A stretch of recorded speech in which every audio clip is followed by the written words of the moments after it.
There's an invisible wall. Haven't figured out yet how to get past it. No, I don't get this world at all. You can cover me up,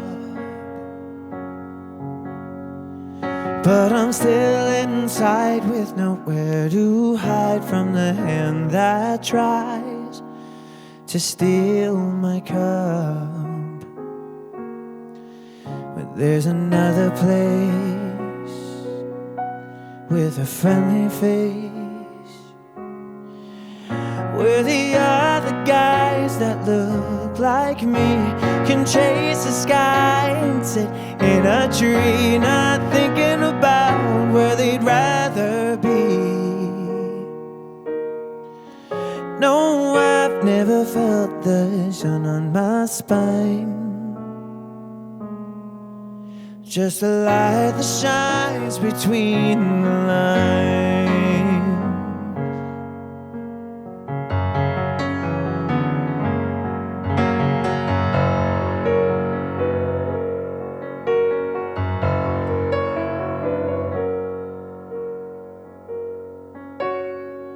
All right, so about this bird.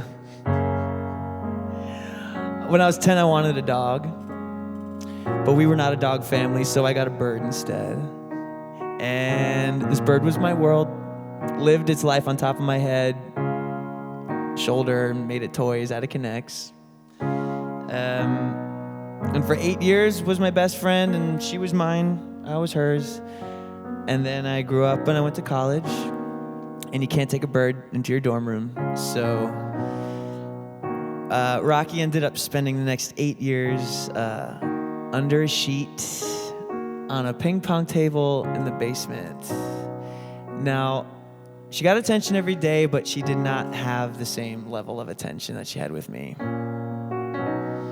So then fast forward, I'm home writing, and my boyfriend at the time, I asked him, I was like, I don't know what to write about. He was like, write about birds, you love birds. I have one on my jacket right now, it's a pigeon. I said, I know birds, so I decided to write from the perspective of Rocky, what Rocky might be thinking at that moment. And naturally, it was about flying away. So I wrote the song, and I wrote her thoughts and how she might feel about leaving. And I played it for my friends at the time, and they were like, you need to go get that bird now. So I called my family, and they were like, absolutely. They brought the bird out. And for one night, we had the time of our lives. I was living in a warehouse at the time, so she had all the room in the world to fly. She was old, so she couldn't really get around. She would kind of just hover and then drop back down. And then the next morning, I was like, you've never been outside or seen the sun, so it's time for that.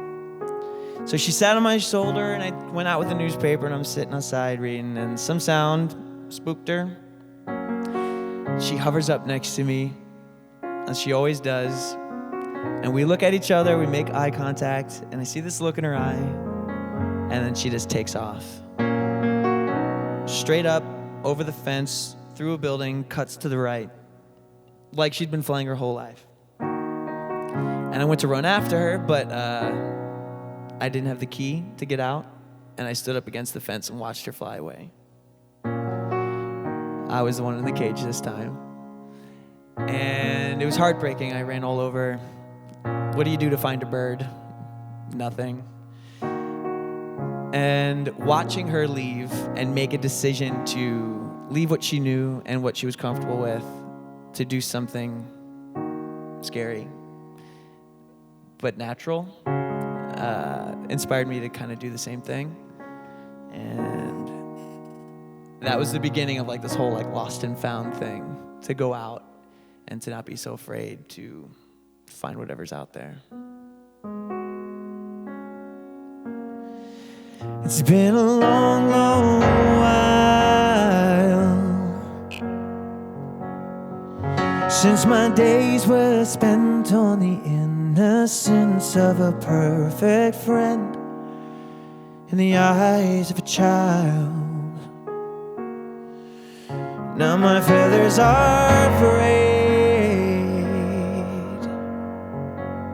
I barely recognize my reflection's eyes as he fails, but tries to count the days. But I still recall, just beyond that wall, where the other guys that look like me can chase the sky and sit in a tree, not thinking about where they'd rather be. No, I've never felt the sun on my spine, just the light that shines between the lines.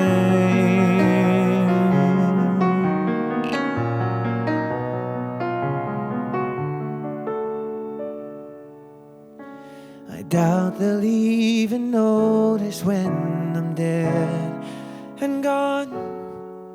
A messy pile is all I leave behind. Through the lines I'll fly away into the beyond. So fly away, let's fly away, high away from this cage we made. I just know we'll find the life we need outside, where the other guys that look like me can chase the sky and sit in a tree, not thinking about where they'd rather be. No, I've never felt the sun on my spine, but I thought about it all the time. Now I'm going out to get what's mine, and it lies somewhere between